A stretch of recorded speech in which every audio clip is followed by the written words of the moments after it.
Hi everyone, Dr. Suneel Dhand, internal medicine physician. Welcome to another video. I want to talk in this video about a topic which is a concern to many people out there, specifically women in the postmenopausal years, and that is how to keep bone strong with each passing year.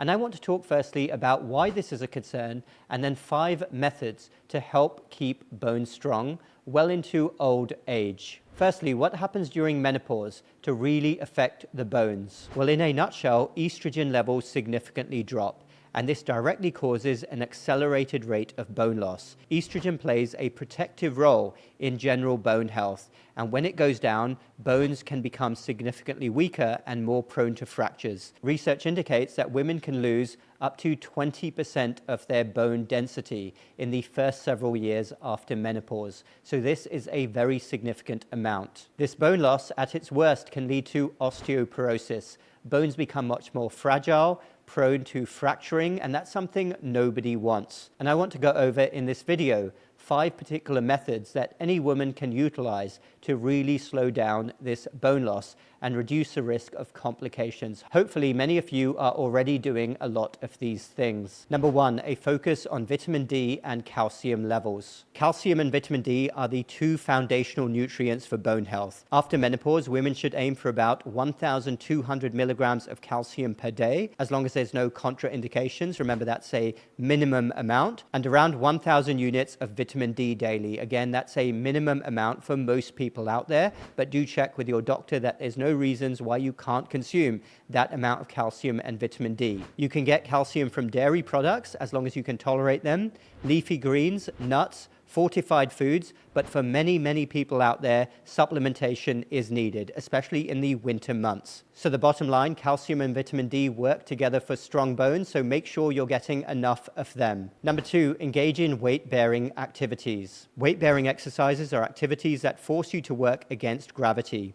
These exercises strengthen the bones by promoting bone density directly. There are many examples, even including brisk walking, jogging, dancing, but particularly strength training, which we'll talk about shortly. Studies have shown that postmenopausal women who engage in regular weight-bearing exercises have better bone density and reduced fracture risk. And I would certainly recommend regular weight-bearing activity on a daily basis, even if it's something very simple. Remember, this doesn't have to be too intense, but the benefits are enormous. There's a direct effect on osteoblastic activity to promote bone growth and bone strength. Number 3, add in some resistance training. Strength or resistance training is essential for building both muscle and bone strength. When you use weights, remember, it doesn't have to start with heavy weights. It can be very light, or even use resistance bands or even your own body weight. You're creating tension in the bones and muscles, which helps stimulate bone growth and density. And my recommendation would be to do regular strength training activity. Remember, this doesn't have to be anything too intense,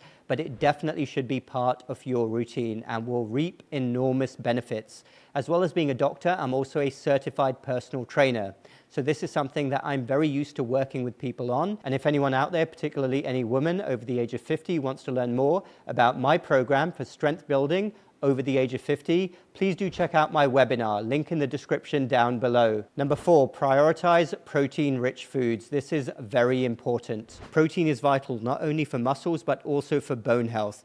Most women out there don't get enough protein. It helps to build the collagen matrix that holds calcium and other minerals. A lot of research out there has shown that higher protein intake is linked to better bone health and lower fracture risk in postmenopausal women. My recommendation for protein, as long as there are no medical contraindication, is an absolute minimum of 1.5 grams per kilogram of body weight of good natural protein every day. Ideally not those junk protein drinks that are full of sugar and other additives.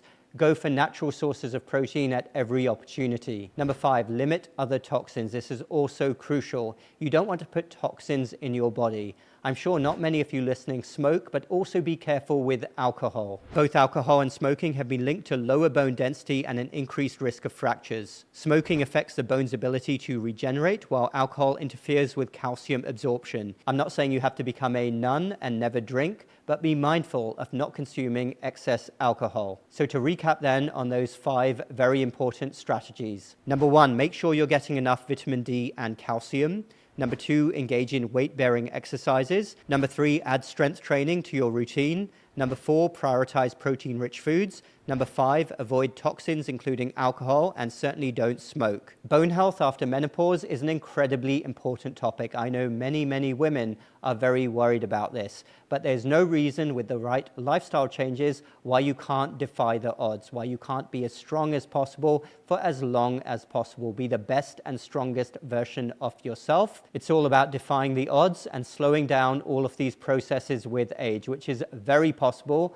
All it takes is determination and motivation, and tick all of the right lifestyle boxes. Thanks everyone for watching. Dr. Suneel Dhand. Feel free to leave a comment down below. Again, if you are a woman over the age of 50 who is interested in my strength training program, check it out in the link down below. The link to my free newsletter is also in the description. Hit the like button if you like this video and the subscribe button for more similar videos in the future. We will speak again very soon.